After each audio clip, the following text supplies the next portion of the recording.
How's it going, everybody? Welcome to the Apples and Genos Fantasy Hockey Podcast. My name is Josh Hutchinson, and I've got my boy John Binkle with me here today. How you doing, buddy? I am crying into my tears sweater, or excuse me, my stars sweater. But it's nice to see the team that we lost to going on and trouncing in the final. Makes me feel better about losing to them. So a little bit, anyway, a little bit. Yeah, I don't know. I thought Florida had that magic, and they're just not. I don't know. I mean, they're probably the luckiest team in this playoff by far. Yeah, I think they were extremely fortunate through the first three rounds, and they actually started calling penalties in the finals, which is really surprising. So that really hurts the Panthers because that's all they do is just fucking pull infractions and don't get called for them. So right. it's finally catching up to them, but it's a little bit strange. I wanted to ask you, because we had kind of focused on this on the last episode that we did. Yeah. Your cat, your new kitty. Do you have any updates on the name? Did you pick one from the audience? No, I did not pick one from the audience, although those were all phenomenal cat pun names. And the reason I didn't, we're almost positive that the cat is a she. So I haven't found any names that work for that, although the cat is still way too young to like go and get shots. So we haven't taken her to the vet. So we're not positive what the sex is. It's apparently very hard to tell with kittens. So I'm mostly calling her Psycho because she's completely insane when she's not adorable. But we're calling her MJ right now for Madison Jr. She's named after my wife. There you go. But my wife and I play this board game. We're board game people called the Isle of Cats. And there's a cat in this game. I won't explain the game because that's boring and not the content we're looking for. But there's a cat in this game called Oshax. And my wife's like, I really like that name. I think we should name the cat Oshax. And I'm like, okay, but there's no way we're going to call an animal Oshax all the time. And she's like, well, we could shorten it. And I thought, well, we could just shorten it to Oshie. Yeah. And I'm like, and that's a hockey name. Then still a hockey player. MJ Oshie. So, wow. Yeah, I mean, it's in flux right now, but it's coming full circle. We'll get it ironed out pretty soon. I really like that. I think that works perfectly because then you got the best of both worlds. You got a nice marital compromise, and it has dual meanings. I love that shit, and I love names that no one else understands. So then you have to explain them. I think that's the greatest. I'm a big proponent of. I'm a guy that likes to buy T-shirts. I have tons of graphic tees, like tons and tons of graphic tees, but I always get ones that don't like overtly say whatever it is it's advertising. It's like just some weird picture and then people have to like ask what it is. That's I like that. It's a good conversation starter. Okay. So Nate and Blake have been kind of doing a segment for a while now at the start of their show where they ask kind of random personal questions, and I thought we'd get a similar discussion started today just to kick off the show. Does that sound good, Binksy? I wanted to just say deadpan no, and then judge your reaction, but I'm enjoying the energy, so I'm just going to say, of course.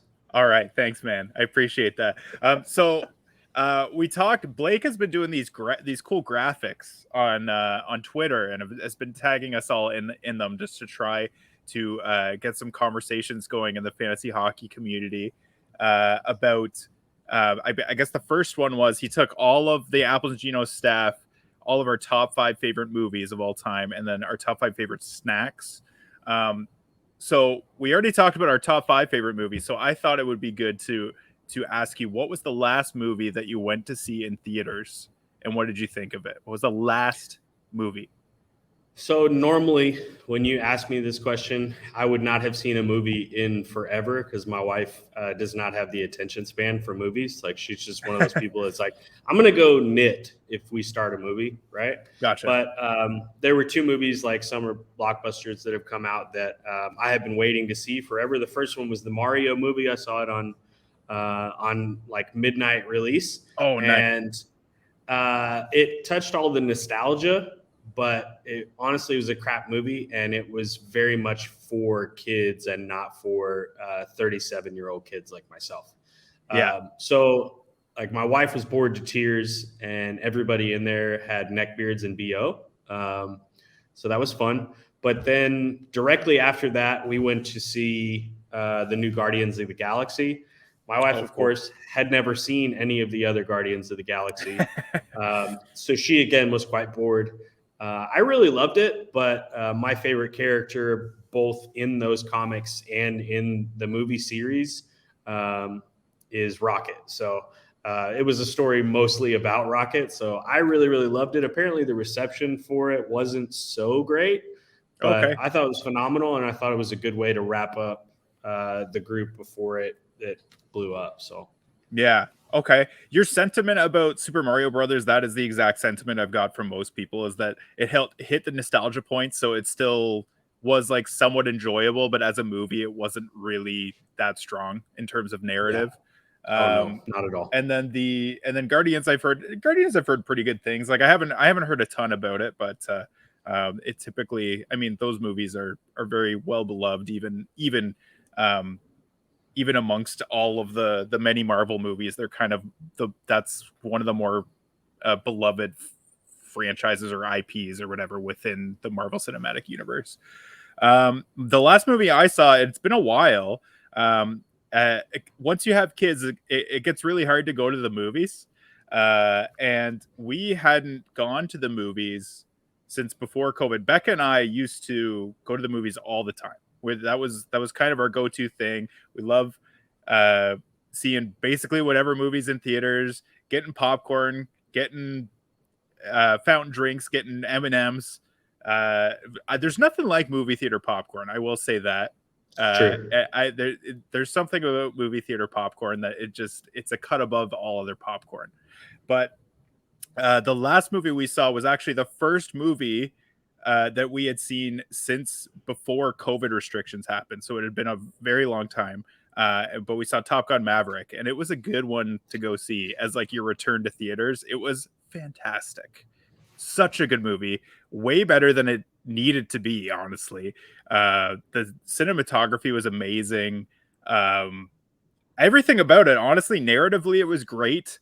It was emotional. I remember feeling weird that I was crying through like the last third of the movie, and then like feeling really embarrassed, and then the lights came up and I looked next to me and my wife had like tears all over her face, and I'm just like, oh, okay. I don't feel so bad. But yeah, no, that was a good one. But yeah, we don't get out to the theaters as much anymore. It's too bad. But Mario Brothers, that was definitely one that I was hoping to see regardless of the reception, just because I was a big Nintendo head when I was younger. So I'll still probably catch it on streaming or something. All right, man. I'll tell you this before we move on. Oddly enough, Jack Black stole the show in the wrong way. Like instead of looking at Bowser like a character that you know and love, you're really just watching Jack Black in animated form, which was kind of weird. So that is weird. He was too good, if that makes sense. Like a lot of times you watch animated characters like Bradley Cooper as Rocket, and you lose the actor in the character, and that wasn't true at all for Jack Black. Interesting. Yeah. Okay, I'll have to. I'm curious to check it out. Still, you've piqued my interest. Okay, we've got a lot to get through today. This is a really dense episode. We're gonna try and fly through it, but we've got kind of a lot of points to touch on. So we're going to take a look at the top 25 forwards based on Yahoo ADP from the 2022-23 season, how they fared, whether they were worth that kind of draft capital, and what we should expect from them next year.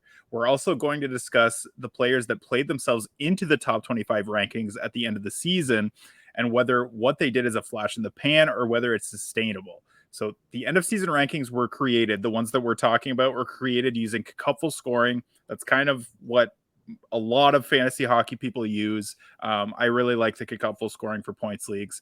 It has a bit of banger's weight, which so it kind of includes basically everything. Goals are worth 4.5 points. Assists are worth 3. Shorthanding points 1. Shots on goal 0.5. Hits 0.25 and blocks 0.5. So let's dive into this. Number 1. Can you guess? No. It was Connor McDavid, of course. No. Okay. His ADP was 1.1, which means he wasn't unanimously picked first overall. There was discussion about whether it should be him, whether it should be Matthews. McDavid was the right choice, 100%. First in goals with 64. First in assists with 89. Third in shots on goal with 352. 89 hits. 71 power play points, which was first in the league. That is the 4th best all time for power play points in a single season. 153 points, which is the highest single season point total by anyone since 1993, which was Mario Lemieux. He had the highest shooting percentage of his career with 18.18, but he also had the highest shot total. He shot a whole lot more. He had the highest on-ice shooting percentage of his career, which was 14.87, which is insane. But there are 2 other years in his career where he had an on-ice shooting percentage of over 14%. I think that's a product of their power play just being stupid. And like I mentioned that he had the 4th most power play points of all time. The Edmonton Oilers, their power play was the best power play ever. Yeah. So that's there's something to be said about that. He had career highs in shots per 60. Like I mentioned, his shot rates went up. He was 16th in the league. His individual Corsi for per 60 was 55th in the league. His individual scoring chances for per 60 were 18th. He had a career high in time on ice. He really just took his game to the absolute next level.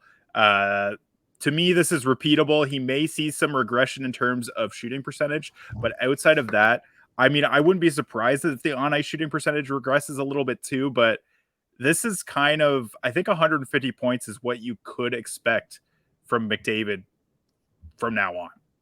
What do you think, Binksy? I don't see any reason in reviewing all of the seasons and the season he had this year to expect anything different, right? You're talking about career highs in time on ice, right? But 6 seasons over 21 average time on ice, almost 4 of which were 22, right? 3 of them were 22, the other one almost 22. So all of these like massive totals, except for shot total, were right in line with his statistics thus far. There's no change in the roster coming to expect anything different. And I understand that they're correlated, but that massive shot total also had a massive shots blocked total, an increase alongside it, right? So, obviously those 2 things are going to jump together, but if he can limit even some of those blocked shots, that's going to go even higher. So there's no fiddle faddle, there's no dilly dally. Like this is not even a 1-1. This is just straight 1, and there's no reason to expect anything different. Yeah, for sure. Number 2 on our list, Leon Draisaitl, ADP of 2.4, and his end of season rank 3rd. 4th in goals with 52, 3rd in assists with 76. Only 247 shots on goal, but as we've mentioned many times, perennial high efficiency shooter, right? Always in the right place, taking the easier shot. 62 power play points, which was second to your boy. Second highest shot percentage of his career at 21. Lowest shooting percentage in the last 5 years is 18.45. So sky high, but the efficiency is there, of course.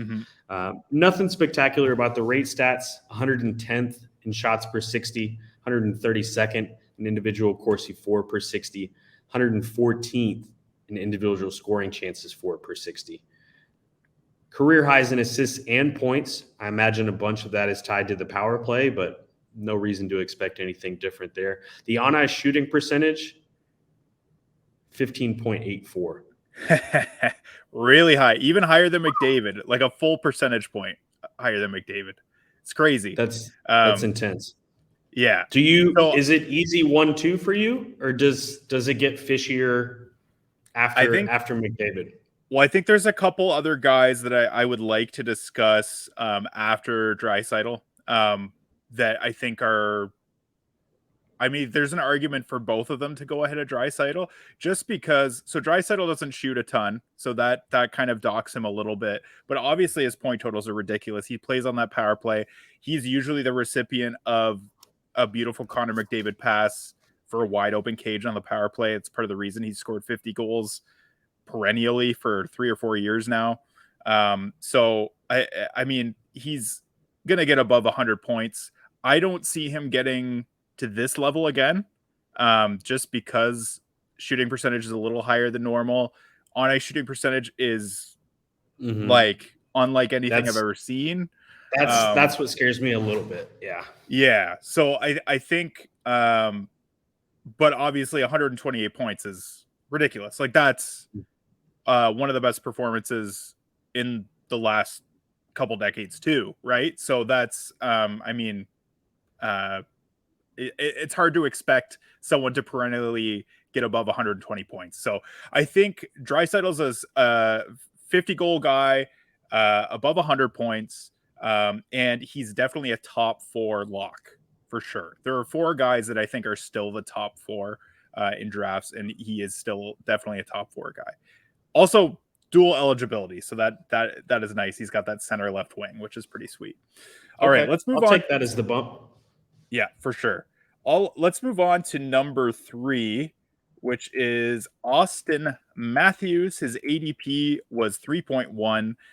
He ended up ranked 11th at the end of the season, so a bit of a dip for him. He was tied for 14th in goals with 45 assists, 7th in shots on goal with 327. He had the most blocks by any forward in the league, which is 92, which is new for him. 28 power play points, which is tied for 36. So that's actually pretty surprising. He only had 74 games played. He had a bit of injury trouble this year, as per usual. 94 point pace overall, which is quite a dip for him. He was on close to 110 point pace last year and scored 60 goals. I think it was 67 goal pace. So quite a dip for Matthews. But he had the lowest IPP of his career, 62%, and lowest shooting percentage of his career by far at 12.23%. He's usually closer to a 75% IPP and a 17% shooting. His rates are in line with his career numbers, so there were no dips there. Shots per 60 were 4th in the league. Individual scoring chances 4 per 60. Individual Corsi 4 per 60 was 6th.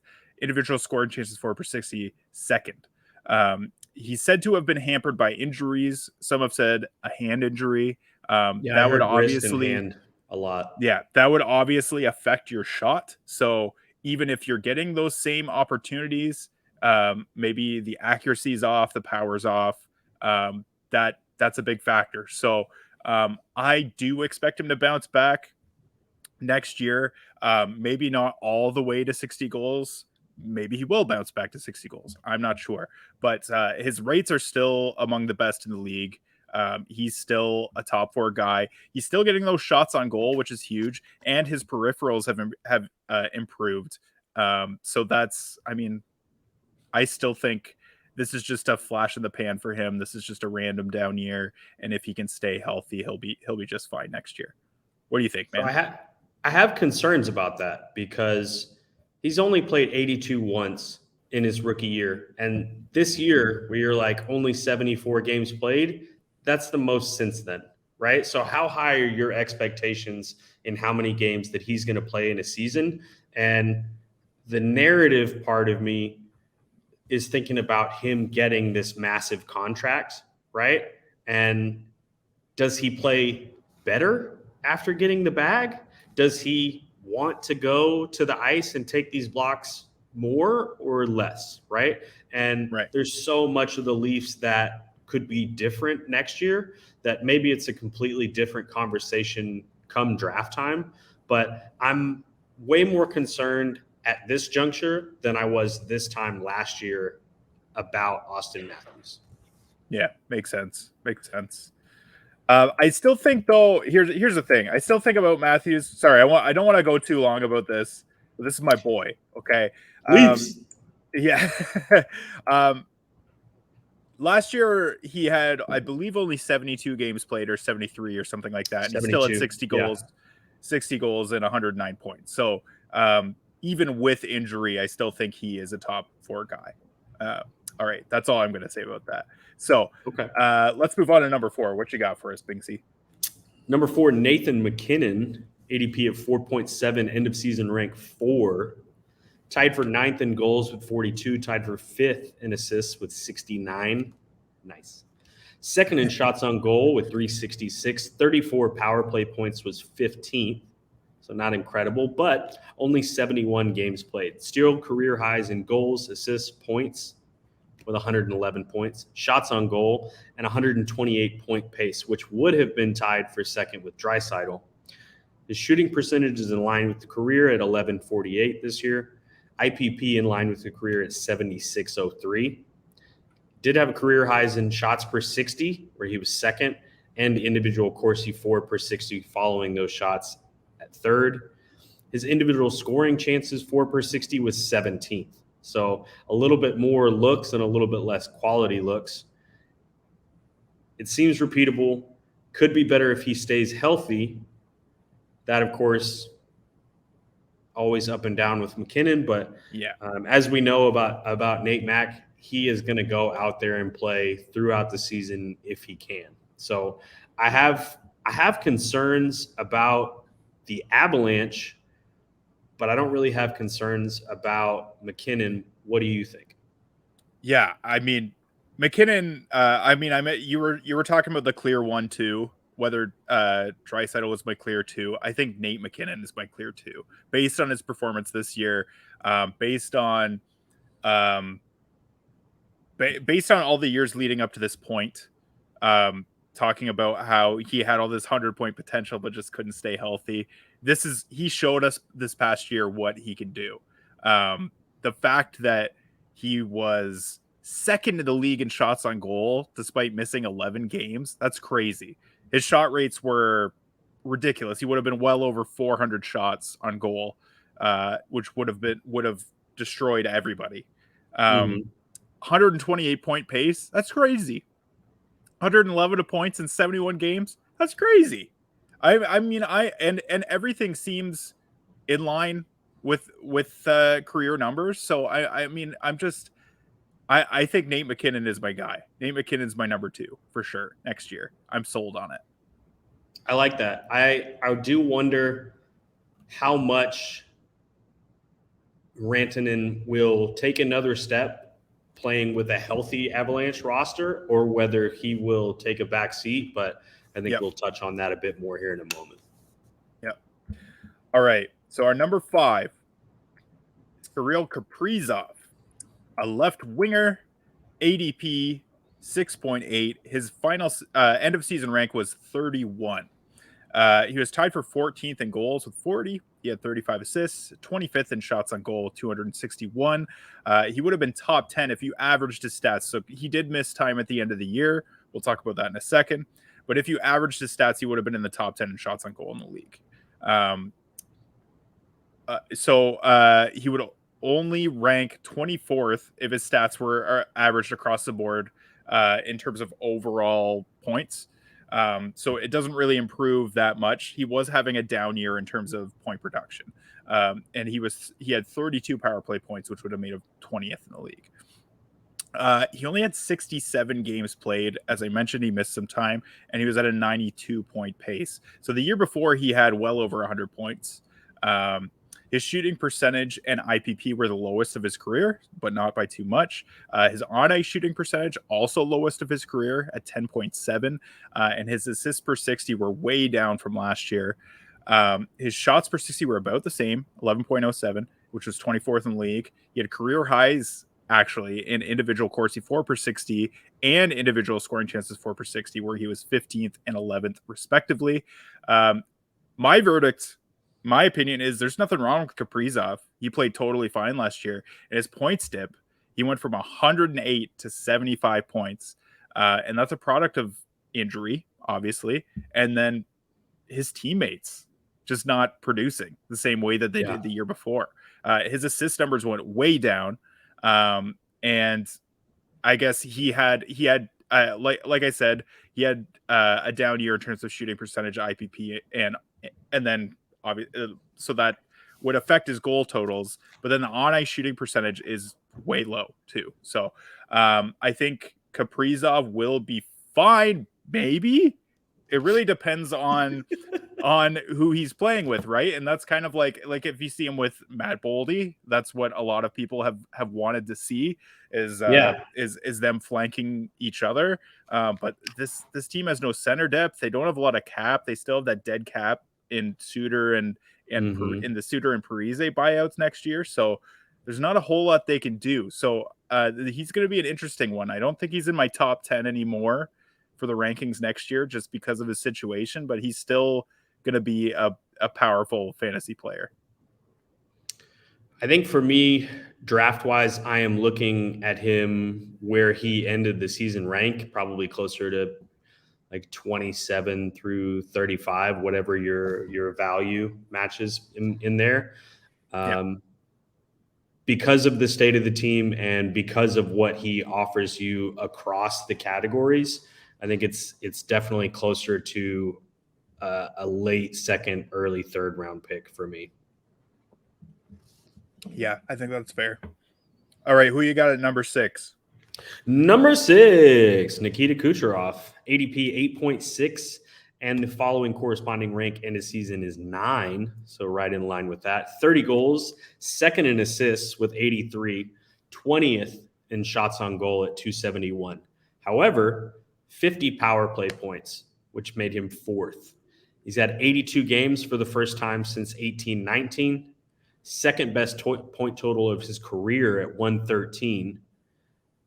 Somehow, even with those numbers, worst shooting percentage since his rookie season at 11.07, usually closer to 15% for the career. Underlying stats pretty normal for his career. Shots per 60 left him 48th at 9.85. Individual Corsi 4 per 60, 27th at 19.81. And individual scoring chances 4 per 60, 31st at 11.56.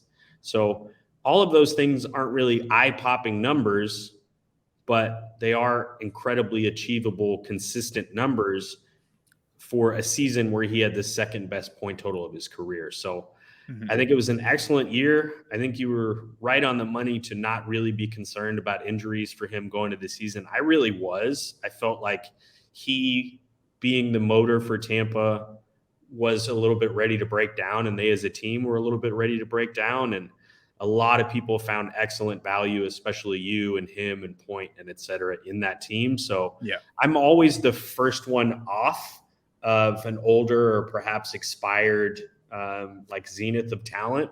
And I was early. So I'm probably going to be a little bit hesitant to draft them again for that exact same reason. But it's just like everybody said in the playoffs this year for the 5th year in a row, you never bet against the Lightning. So perhaps I'm just stupid.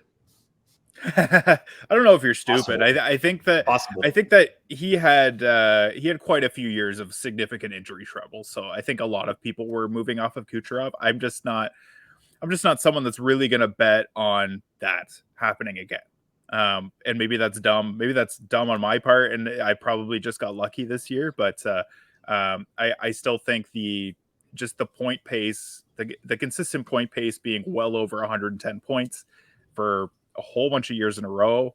I mean, this guy, I feel like that's too hard to pass up in the top 10 for sure. So I was pretty happy with what Kucherov did this year. Let's move on to number 7. So number 7 is Mikko Rantanen.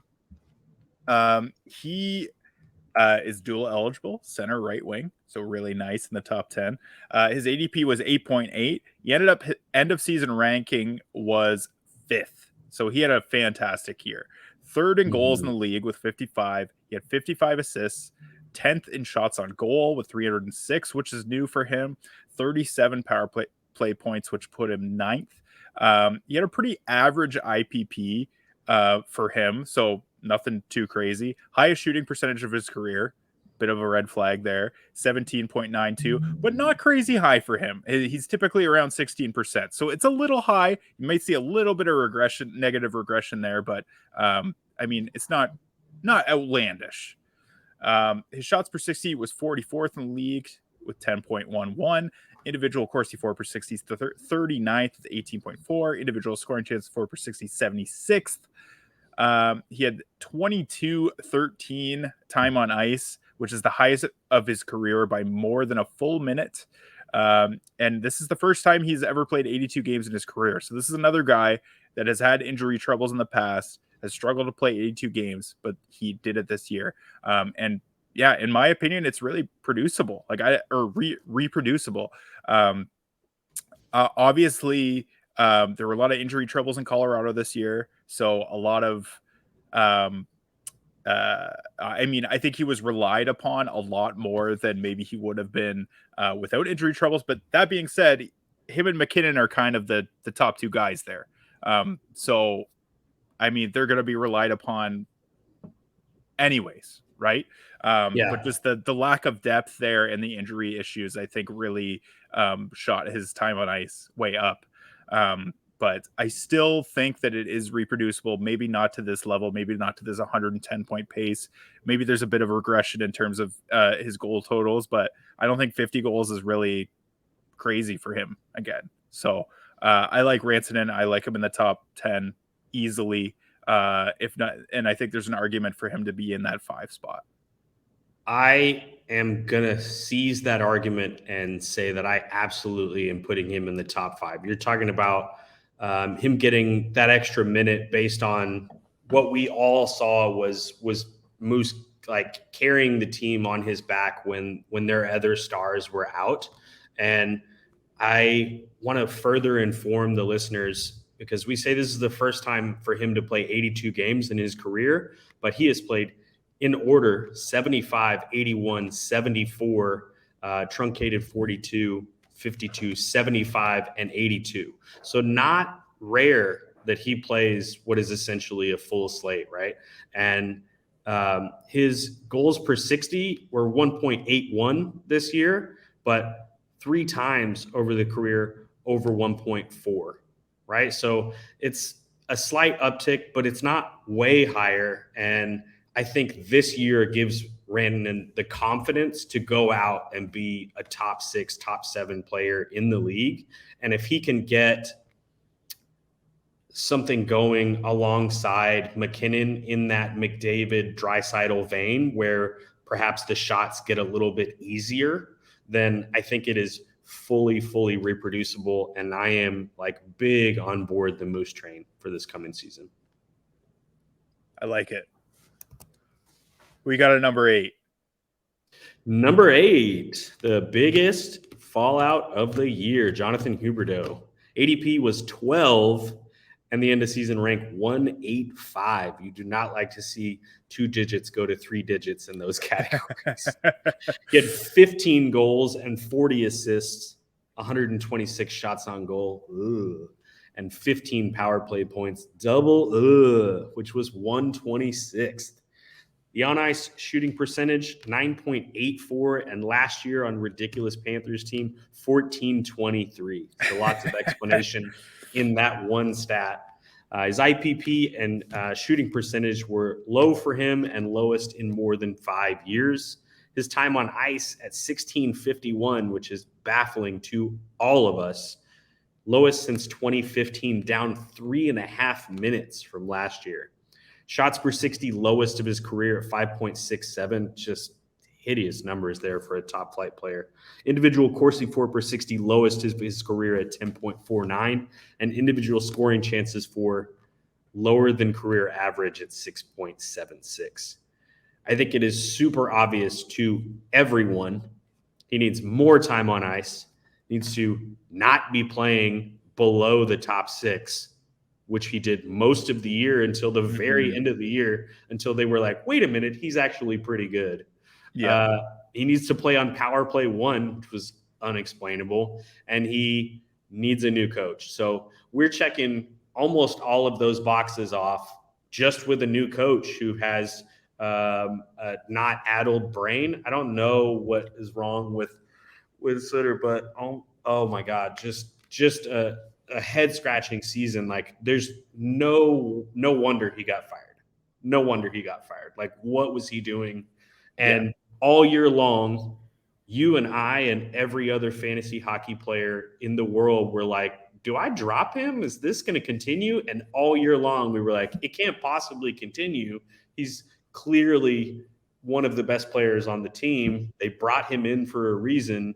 Why is it going like this? Like, there's so many jokes about like, did he sleep with the coach's daughter? Like, what's going on? Like, Yeah. And now the coach is gone. So, provided that he doesn't have like a degenerative disease, he's got to be better, right? He's got to be better. But how much better? And where do you see the appropriate value in drafting for him? Like, how long are you going to wait to seize possible value? Yeah, that's a great question. I don't know at this point. So yeah, well documented. Calgary, one of the most unlucky teams in the league. Like they lost a number of games, the most overtime games and shootout games in the league. So they were in a lot of close games and lost a lot of points that way. On a shooting percentage of 9.84 is ridiculous for a player of that caliber. And part of that I think is Calgary not being able to convert on chances. And the other part is like you said, he'd been playing in the bottom 6 for a good chunk of the year. So he's not playing with the quality of players that are going to be putting the puck in the net regularly. And for someone that's one of the better playmakers in the league, that's a problem. You need guys to be putting the puck in the net. So, I mean, he's not a guy that really blows us away with the underlyings at all in his career, but he did have career lows this year across the board, at least in the stats that we like to look at. So, I mean, and part of that is probably opportunity. Part of that is probably he was unhappy. I don't imagine that situation with the coach was super ideal. So, yeah, I think he will improve next year. I think he's a perennial 90-point guy, and hopefully he gets back to that. I think Calgary is going to surprise some people next year. So I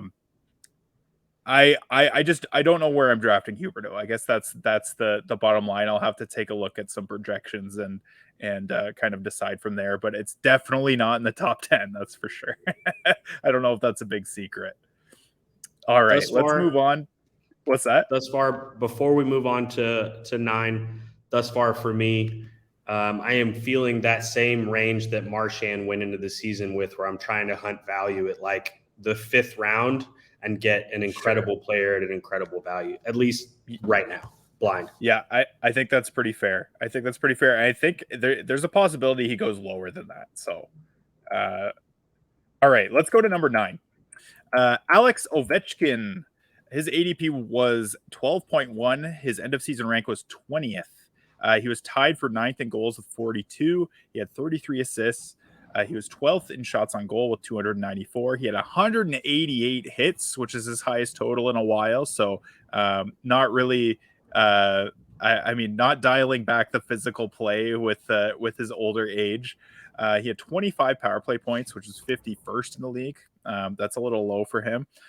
He only played 73 games, which is the lowest of his career in an 82-game season.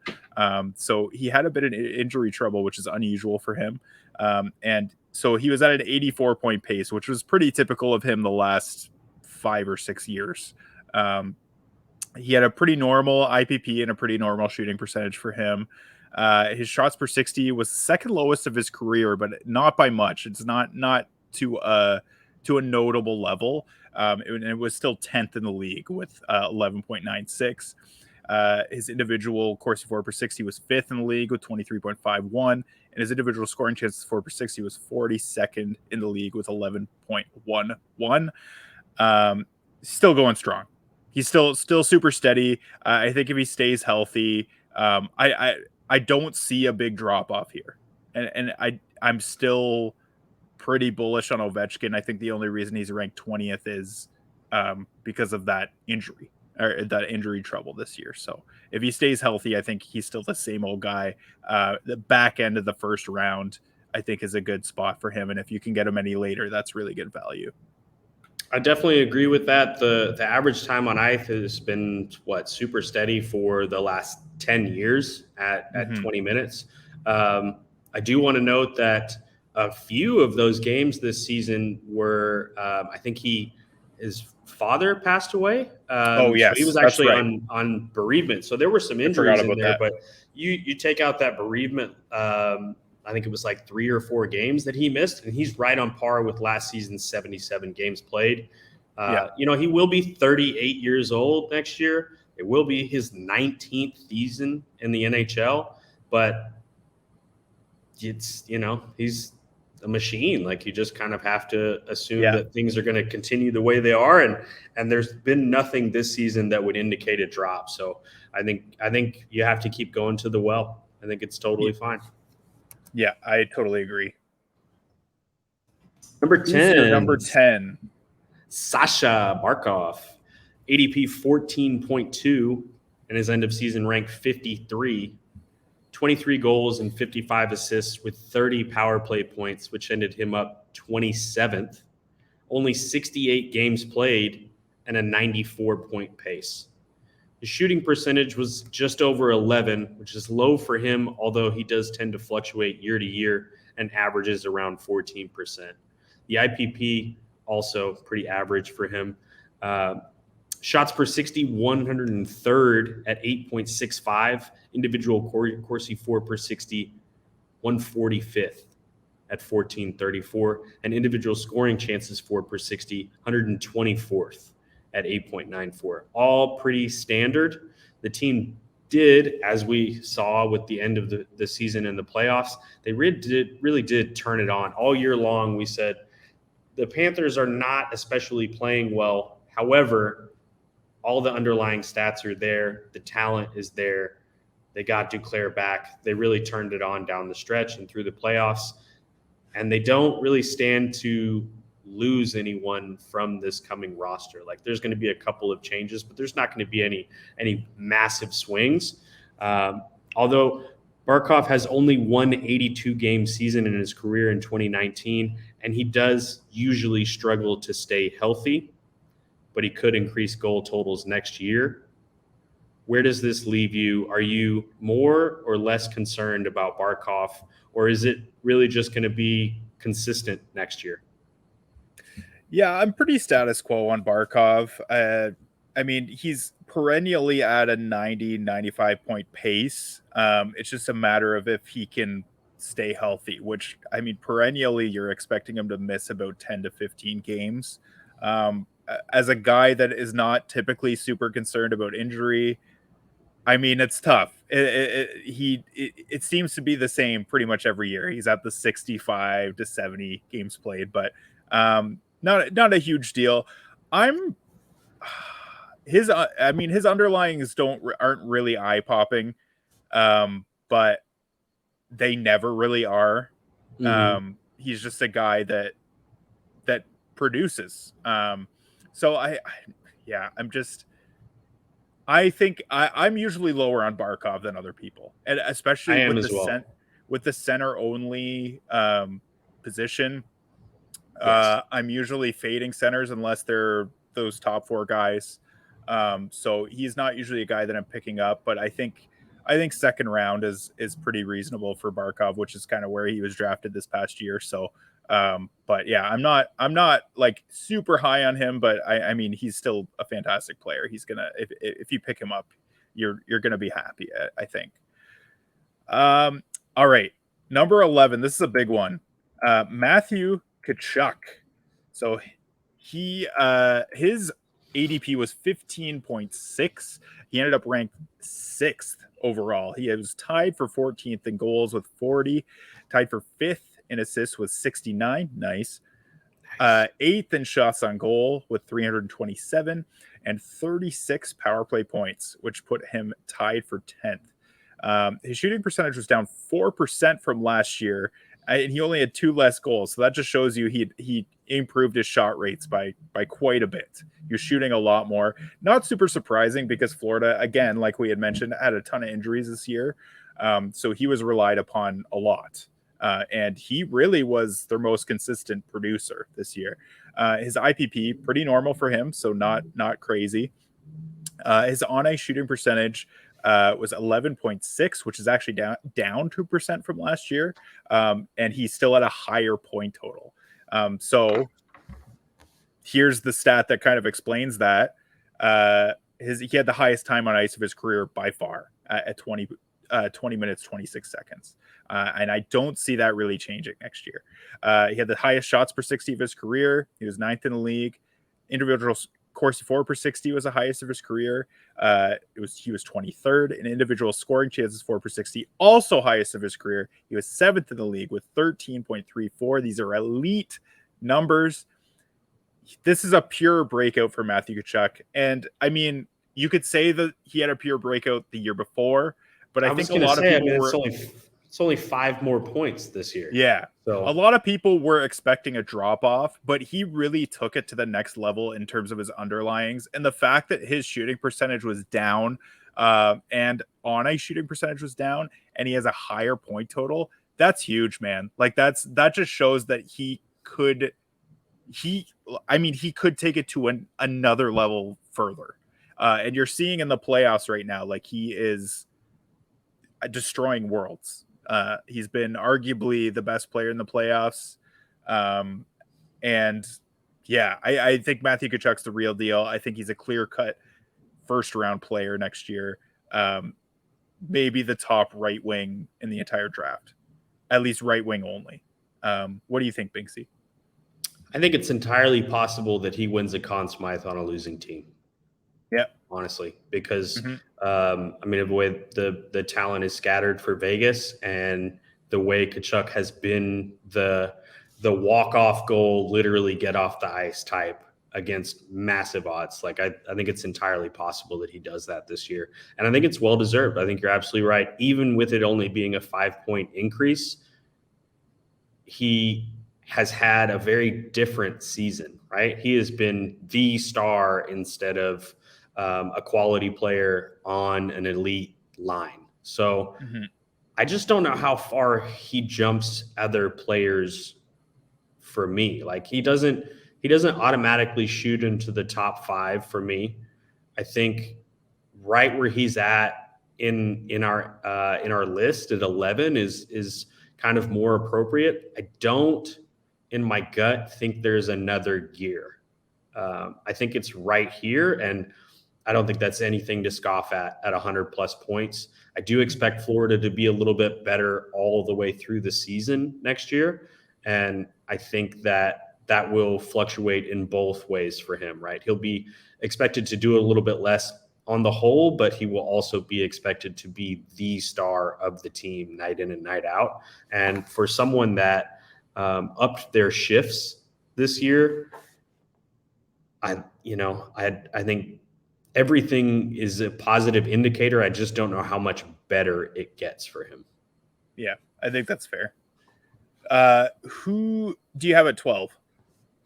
Number 12, Mitch Marner, ADP 17.2, and his end of season ranked 23rd, which is still pretty damn good for a player that leans on assists in a format that is pretty significantly weighted more to goals and shots. So 30 goals, tied for 5th in assists, 69 nice. 5 shorthanded points, which left him tied for 6th, which is, as a reminder to y'all, in this format, 1 point per shorthanded point. So that is a bonus. 196 shots on goal is the lowest total of the top 25 players. So clearly he can get it done for you as a fantasy player, even being primarily a distributor. 36 power play points left him tied for 10th. And keep in mind, Matthews did not have a great season on the power play.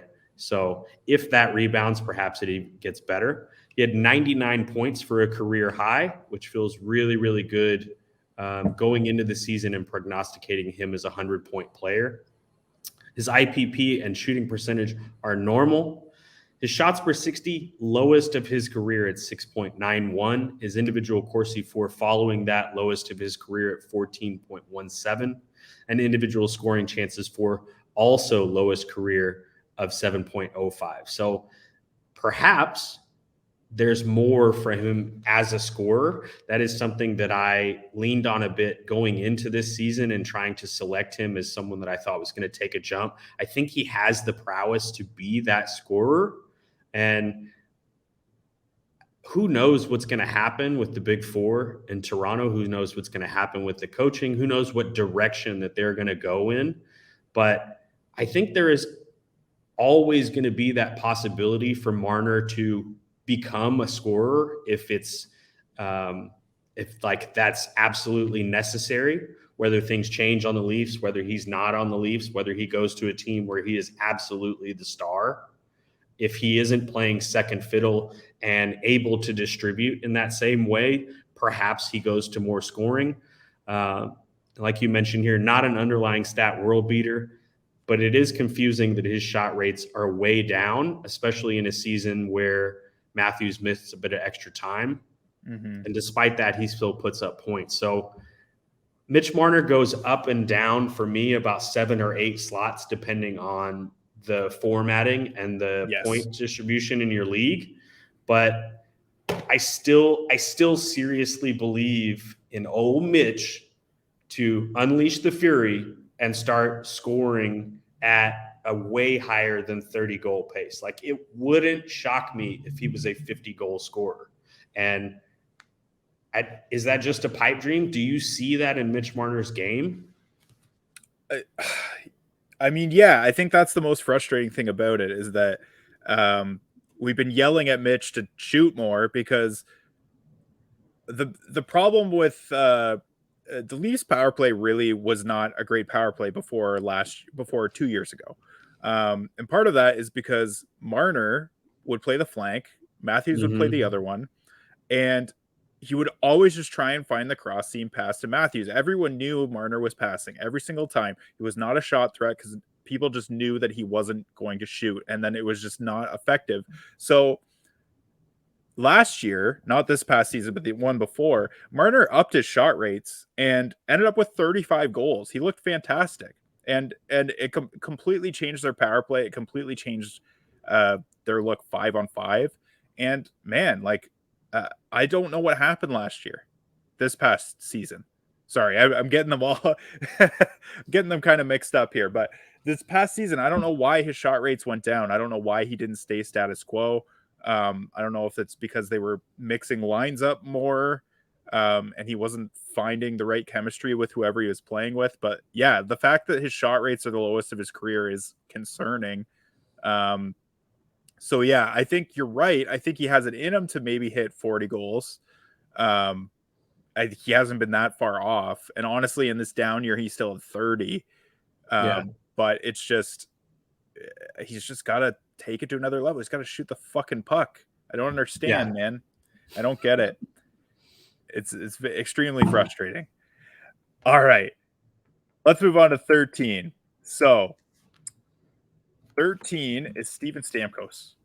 He is a center left wing dual eligible player. His ADP was 19.6 and his end of season ranking was 26th. He had 34 goals, 50 assists, 240 shots on goal, 92 hits, and 35 power play points, which would have put him 14th in power play points. He had a huge dip in IPP, 61.31, which is the worst of his career. He's usually in the low 70s. So that's like a 9% dip from career averages. So that's really low. And he had the worst shooting percentage since his rookie season with 14.17%. So his underlying stats were pretty normal for him. Shots per 60, 69th in the league. Nice, once again. Individual Corsi 4 per 60, 50th. Individual scoring chance 4 per 60, 40th.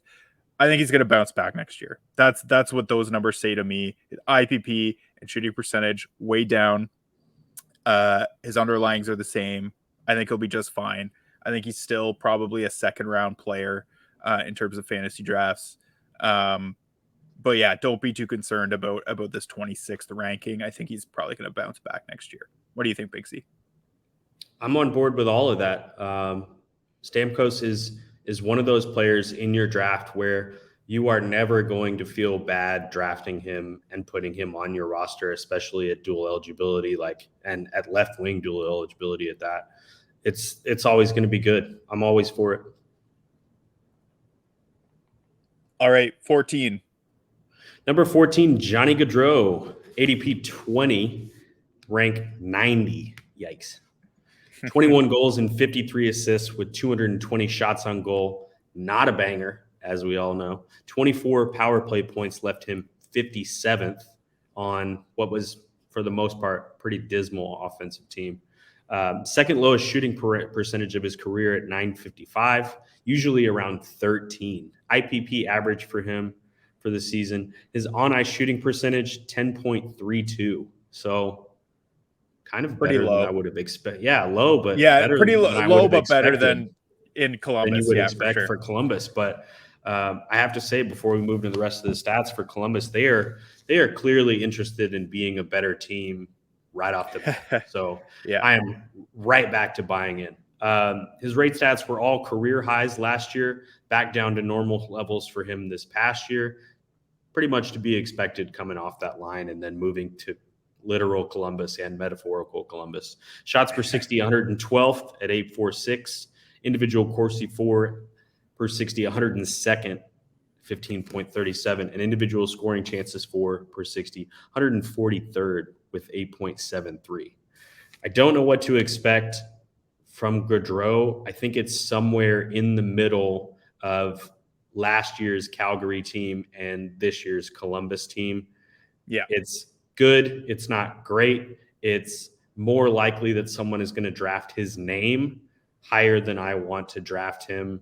And I feel like that opens up value possibility, but in the parts of your draft where you're going to be getting him at value, I feel like there are other players that you're going to get at intense value that really, really pay out. Whereas Gaudreau, you're just kind of hoping has a good season, not a great season. What do you think? Yeah, I think he'll definitely improve next year. I think. I mean, you hope that Patrick Laine stays healthy. That's going to be huge for him. I think that was part of what got people really excited about Johnny Gaudreau in Columbus. But yeah, I mean, second lowest shooting percentage of his career. So I imagine his goal totals will come up. You hope his rates go back up a little bit, but no guarantees there. Yeah, I think Columbus is going to be a little better next year. And I mean, I said that last year, but I mean, they really should who be. knows? Yeah. I mean, you can't get much worse, and you can't. I mean, they had so many injury troubles. Like most of their team was hurt. Gaudreau is really one of the only healthy guys on the team. So, and that definitely hurts his numbers too. So, I think he will improve.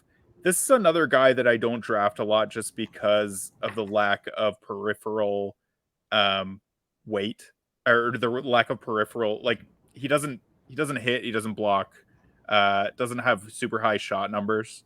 But he definitely does have value. I think he's probably, I don't know, a 5th, 6th round guy, maybe next year. Yeah. That's where you're probably going to get the most value out of him. So that's what I'd be saying about Gaudreau. I think he's going to improve, but I don't think he'll hit the Calgary numbers that he did a couple of years ago. All right, let's go to number 15. We got Sidney Crosby. His ADP was 20.8. His rank was 18th. That's pretty good value for Crosby. 33 goals. He was tied for 14th in the league in assists with 60, 255 shots on goal, 27 power play points, which is 43rd. So that's actually pretty low.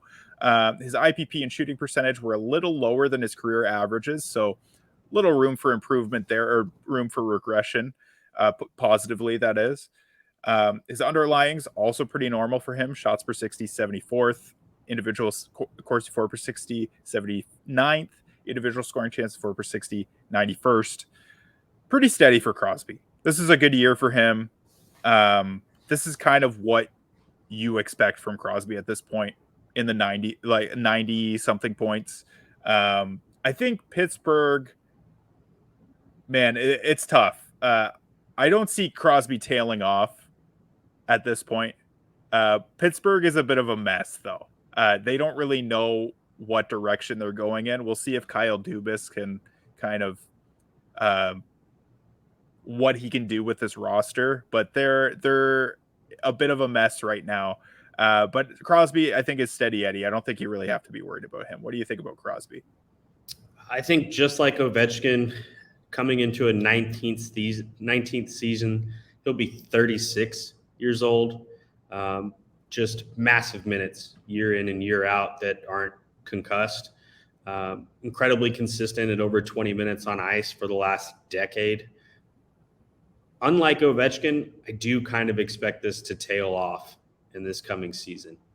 I think the Penguins are seriously on the downslope, and I don't think Dubas has the fan capital to come in and start selling off major names to transition right now. I think it's going to be more of the disappointment that Penguins fans experienced at the end of this season this year. And I think it's going to be more of the same next year. I really expected them to be like in the fight all year long and then sneak into the playoffs and do what Florida has done, just be a really, really strong team in the playoffs. And I didn't see it. I just didn't see the fight for them in the latter quarter of the season. And I don't emotionally feel like they're going to come back on fire next year. I really feel like this is the twilight for Crosby. And I think you're still going to get pretty solid value out of him. I think you're going to get a little bit less than what you've come to expect from Crosby. I don't see it as quite 90 points, but I think he's going to be a point per game player like he has been, right? But at center and at this point in the draft, I'm not going to be doing it. I'm not going anywhere close to it. Yeah, I think that's an understandable take. Who you got at 16, Binksy? At 16, JT Miller. Tri-eligible, ADP 23.4, in the end of season ranked 21. 32 goals, 50 assists, 9 shorthanded points, which was tied for first. 200 hits and 30 power play points, which left him 26th. His IPP was down slightly, but still on the higher end for his career. Shooting percentage at .435 was pretty normal for him.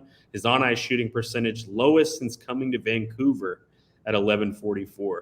Highest hit rate since coming to Vancouver.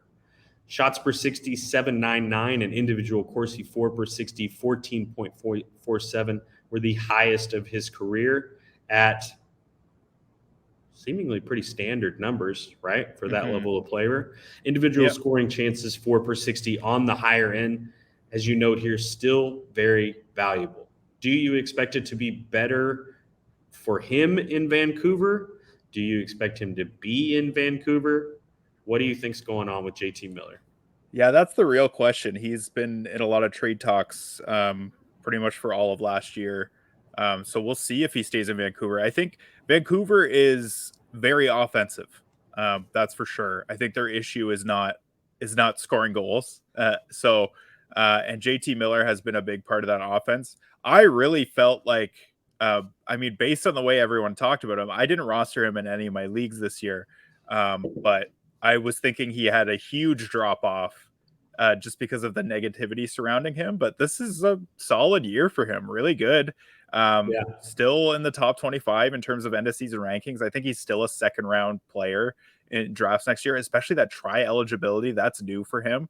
So that's I'm still big on JT Miller. I love the banger weight. Love the 200 hits. I'm still on the JT Miller train for sure. I am higher on him going into this year than I was going into last year. I bought into the narrative, just like you said, that, things were really, really rough for them and that he was kind of overinflated, both in terms of the NHL and in fantasy hockey. And I was a bit shocked, even rostering him in a few places, to see the end of season rank, especially in a points league, even with a little bit of banger weight. But with 200 hits, he's out there. He's on the ice. He's a player. He's going to be a player for whatever team he goes to. And hopefully it happens in the offseason so he has time to get acclimated. I think somewhere a little bit after 20 is a completely applicable and reasonable place to draft him. And just like you said, with the narrative being way down for people who aren't paying that much attention to the season he actually had numbers wise, I think there's some value to be had, especially with that super important triage ability. I like it. I'm in. Yeah, for sure. All right. Number 17 was Artemi Panarin. His ADP was 23.4. His end of season rank was 39. He had 29 goals. He was tied for 10th in assists in the league with 63, 204 shots, 36 power play points, which had him tied for 10th. His IPP was a little low for him. His shooting percentage was pretty normal. But it's his on-ice shooting percentage, which was really low for him. It was his lowest since Columbus. And you'll see that as a trend as we talk more about the New York Rangers. They really struggled to put the puck in the net this year. So his underlying numbers are very average for him. He's not really an eye popper in terms of shots per 60, individual Corsi 4 per 60, scoring chances 4. He's a playmaker. Doesn't shoot the puck a lot. I don't think you should expect him to do much more than this on a yearly basis. He's a 90-point guy. Yeah, a little bit of room for positive regression in terms of on-ice shooting percentage, especially because he plays pretty much like on PP1 all the time. Typically, your on-ice shooting percentage is better when you're playing on the power play. But yeah, I mean, this is kind of what to expect from Panarin. He's another guy that I tend to shy away from just because he doesn't shoot the puck so much. He's very Mitch Marner-esque and maybe not even in the same caliber as Mitch Marner. I think he's maybe a step below. So I think he's more of a third round value, maybe even lower. Yeah. What do you think? No, I think that's absolutely right when you're talking about players like Panarin, players like Gaudreau, players like Marner, where you wonder if there's another gear, if you wonder if there's a better situation, if there were some positive regressions coming for whatever reason it may be. Panarin doesn't tick any of those boxes for me, right? Panarin is what we expect Panarin to be, and even though we can reasonably expect the Rangers to be excellent, he is kind of just a part of that. He's not the driving force behind that. And that follows in fantasy stats. So I'm very okay with shying away from Panarin. I think that's sage advice to not expect anything groundbreaking from him. Yeah. All right, number 18, what you got? David Pastrnak, ADP 24-2, and his end of season rank. Are you ready for this? It's 2. Yeah, what baby. Season for the pasta. Second in goals at 61, 52 assists. First in shots on goal with 407 shots, 91 hits, and those were career highs across the board. He ended with 37 power play points, which placed him 8th. He had 113 points. His IPP and shooting percentage, very normal for him. Back-to-back down years in shooting percentage the prior 2 years, back up to almost 15%. 15% on 100 first in shots on goal, 407. Like, that's intense. And consider that, emotionally, physically, like, they tapered off towards the end of the season. They didn't need to go at full bore. So that could have been even better had they been in the mix all the way through it.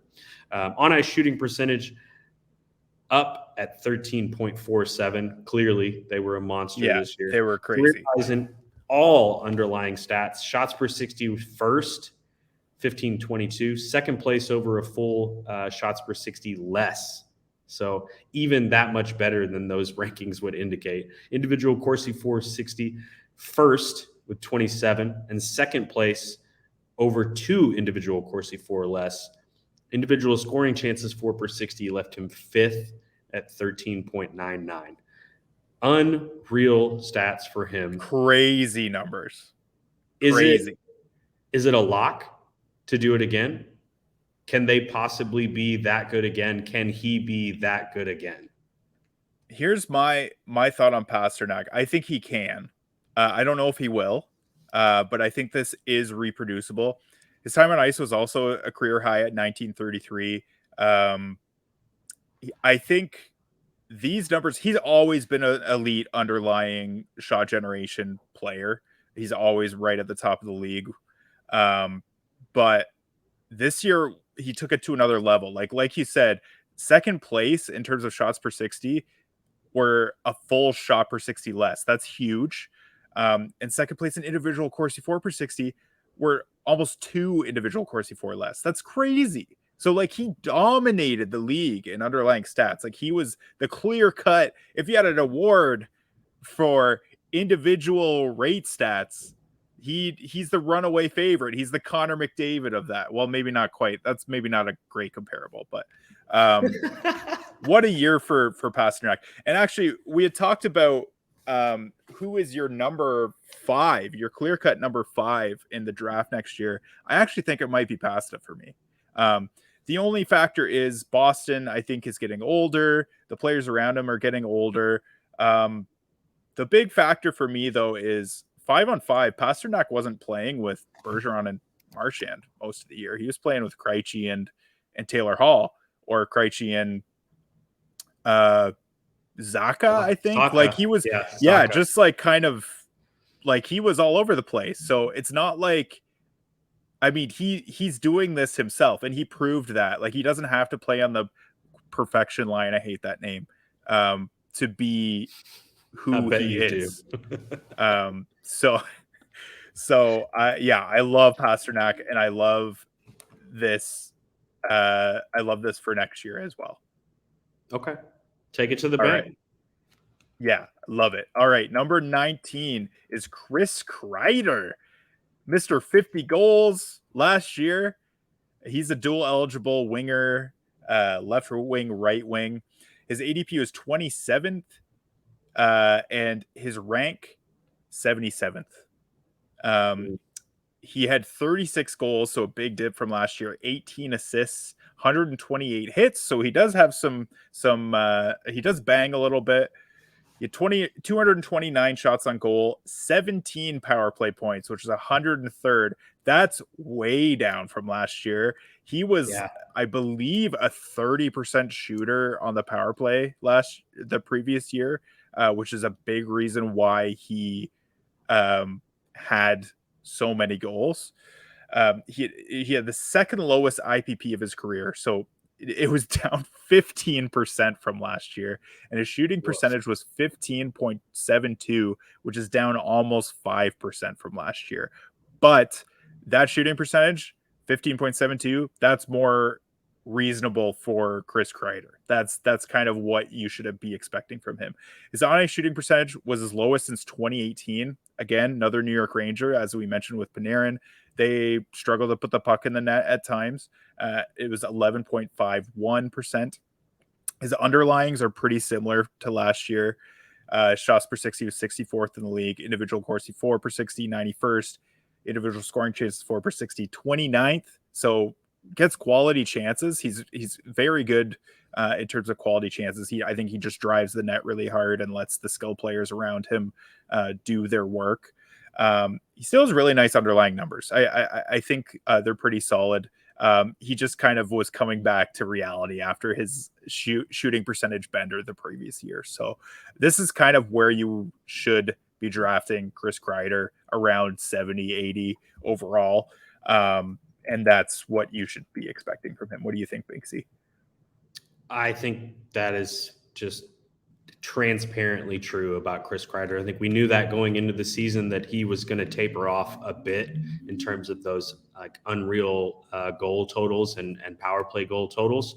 I didn't think any of us saw the Rangers being just that far behind where they were last year, especially with the influx of elite level talent that came onto the team. But I think that may have had a further negative impact on Kreider.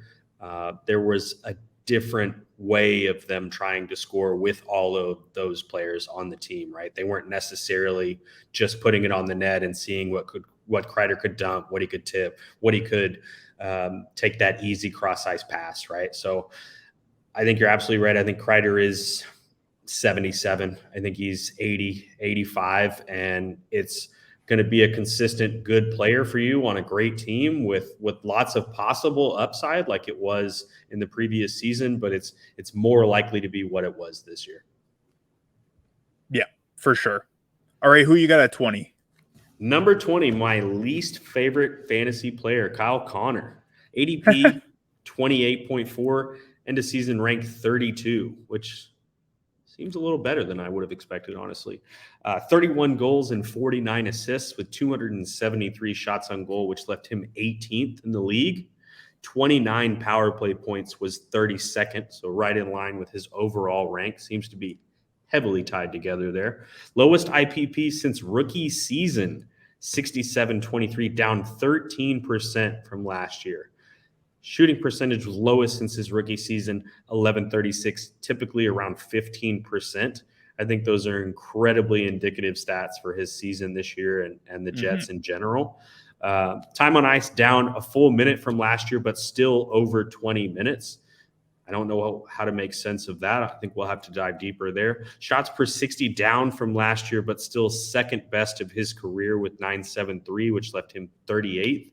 Individual Corsi 4 per 60, career high 47th at 17.71, and individual scoring chances 4 per 60, a career high 38th with 11.26.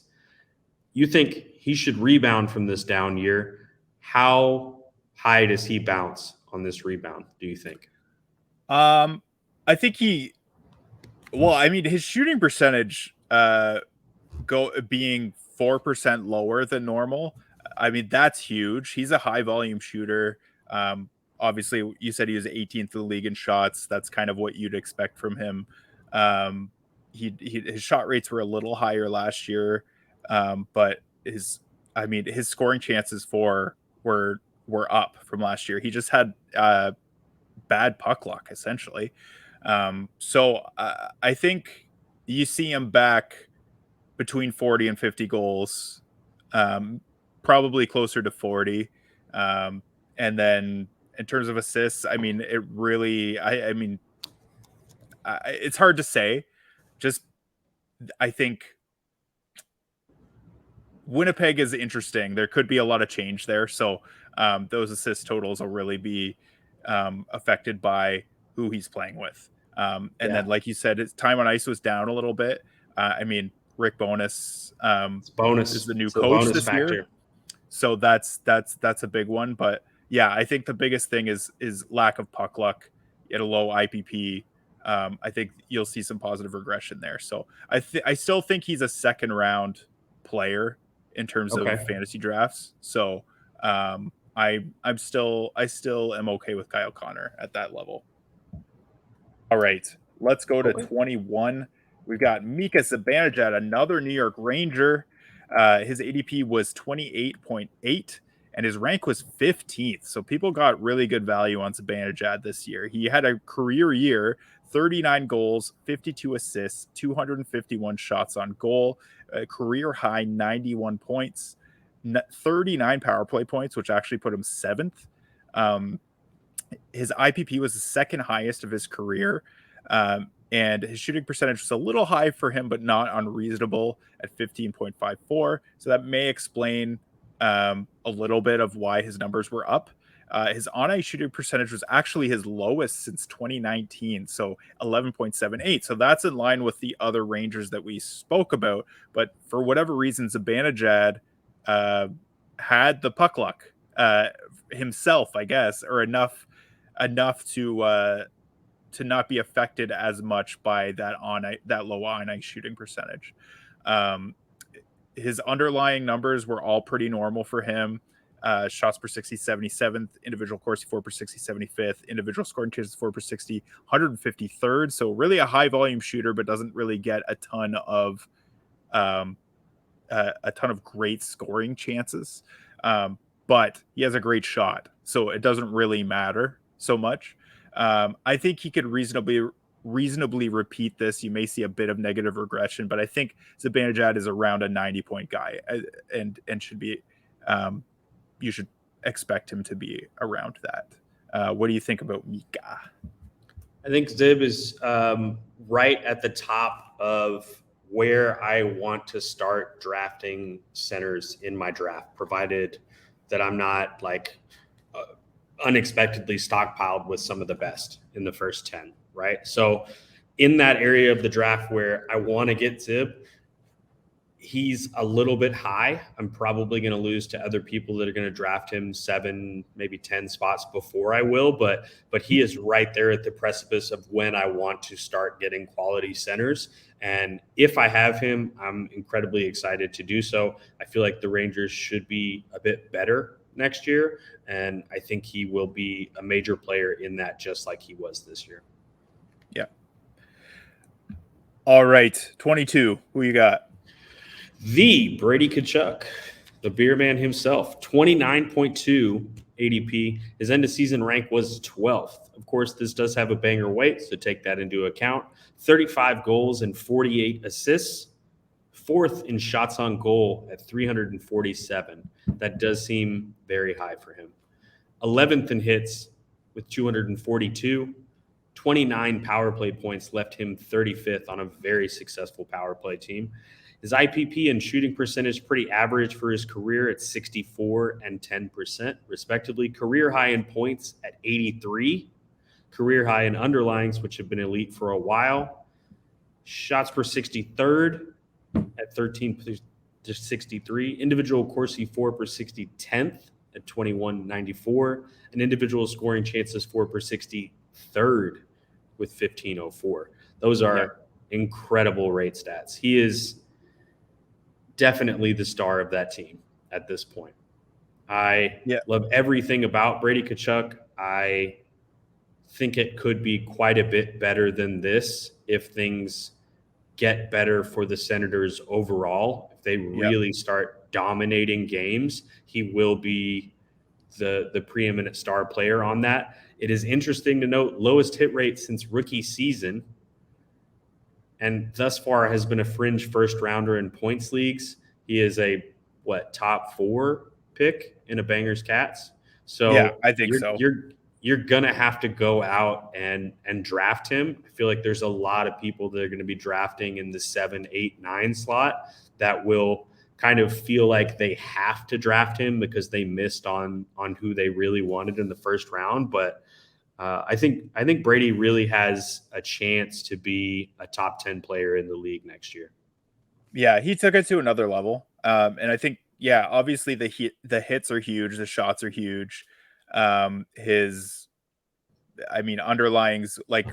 like you said, they've been elite for a long time, but he took it to another level this year. So he's really a high volume shooter, low percentage shooter though. So that's an area that could improve.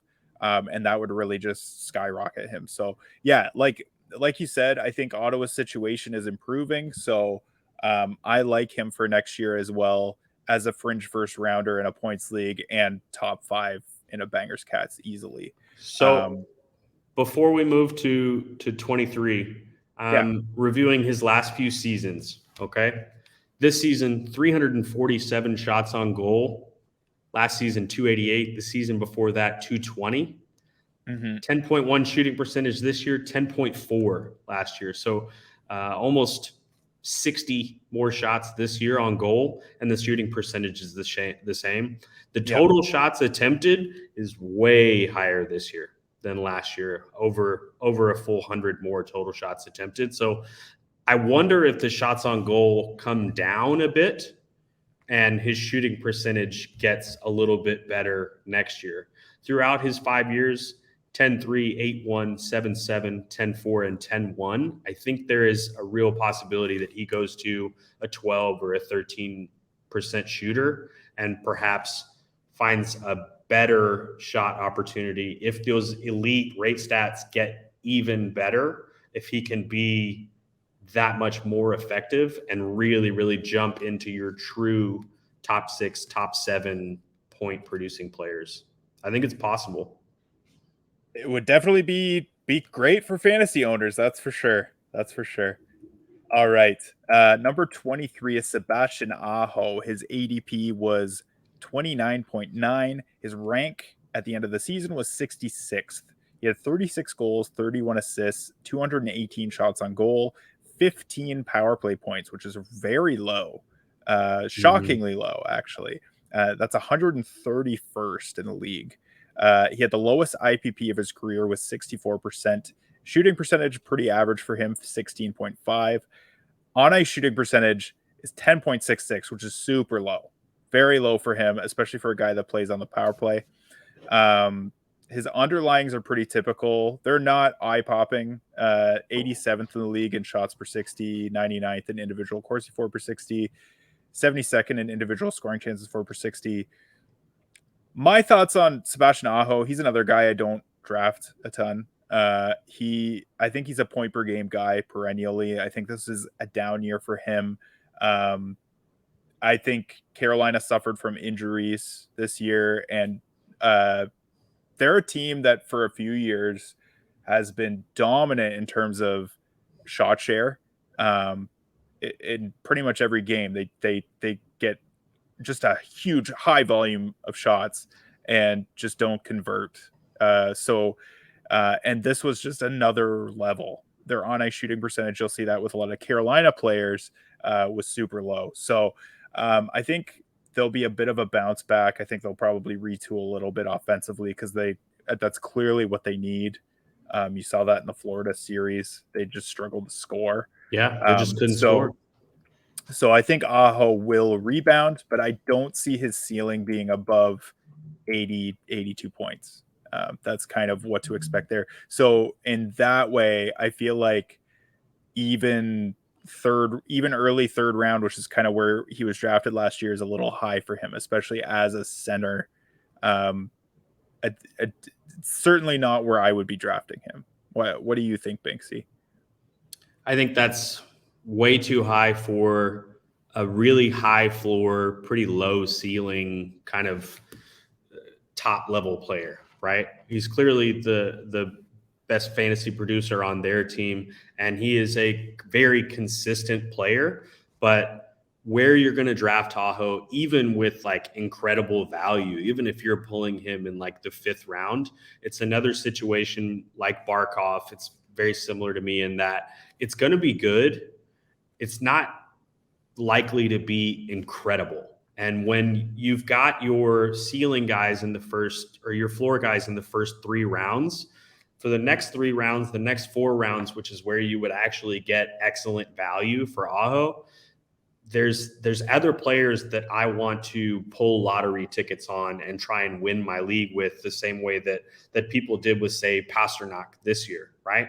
There's a possibility of it being a league winner, and there's just no possibility of that being Sebastian Aho, even if they retool, even if they get offensive players back and healthy, even if they bring in a free agent to really improve that on ice total, to improve that power play.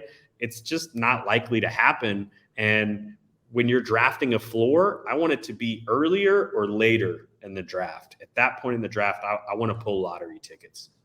Yeah, I feel that. Who you got at 24? Number 24, Jake Gensel, ADP 33.4, and his end of season rank an exceptional 35th. 36 goals, 37 assists, very even, 244 shots on goal with 83 hits and 23 power play points, which left him tied for 59th. He's down 11 points from last year, a bit of a disappointing season for Gensel managers. Lowest IPP of his career by far at 60.83, and second lowest shooting percentage of his career at 14.75, but not crazy low, still a pretty decent percentage. Underlyings are pretty normal for him. Shots per 60, 71st. Individual Corsi 4 per 60, 60th. And individual scoring chances 4 per 60 was 15th. I think, as we talked about in multiple points throughout the season with what to do with Gensel, what to expect, the underlying stats were normal. They were kind of what you expect, nothing eye-popping. He was a really solid player kind of across the board. From what we expect from Gensel, it should have been much better. And like I mentioned with Crosby, I don't really expect that to happen for the Bruins next year. Now, perhaps he begins to shoulder more of the load and that ends up on the higher end, but I don't. It's hard to feel bad about Jake Gensel, and it's probably going to be a bit better next year. But I don't love it. I'm not inspired by it. I don't have high hopes. What do you think? Yeah, I think, yeah, like we were saying, Pittsburgh as a team they need to change the structure of their roster. And I do like that. I think Gensel will still be stapled to Crosby. Like they're not making coaching changes or anything that I know of. So Mike Sullivan's still there, and Gensel's kind of been Crosby's wingman for quite a few years now. And I think, yeah, I mean, I think he's still probably a early third round guy in drafts next year. I think I saw him picked in a lot of leagues that I was in. I saw him picked around the last pick of the second round. So I think 33.4, that ADP is pretty reasonable for him, and you'd probably get really good value at that point, because I think this is a down year for him. Like we said, I think he'll kind of get more back up to around a point per game. And yeah, I'm yeah, but I understand what you're saying about not being super excited about Gensel. I don't think he's a really exciting guy. He's kind of Mr. Consistency, and this was kind of out of character for him this down year. So yeah. And then number 25. Next one's going to be easy. This is really easy. It was Gabe Landeskog, who did not play due to injury, and we don't know if he'll play next year either. Mm-hmm. There hasn't really been a lot of word about him. So obviously, the gist of what I hear is that he may never play again. So yeah, that's kind of what I'm hearing too. So that's really unfortunate. Obviously, we hope the best for him, but he obviously was not in the top 25 at the end of season rank. So no. What I'm thinking is maybe we will move, because we've gone on for about an hour and a half now. I think we'll maybe do a separate short episode about the value picks that moved into the top 25 in the end of season ranking. So we'll cut it off here. We'll do another quick episode for the future. And yeah, that's all we got for this episode. If you like our content, check out the Apples and Ginos Patreon.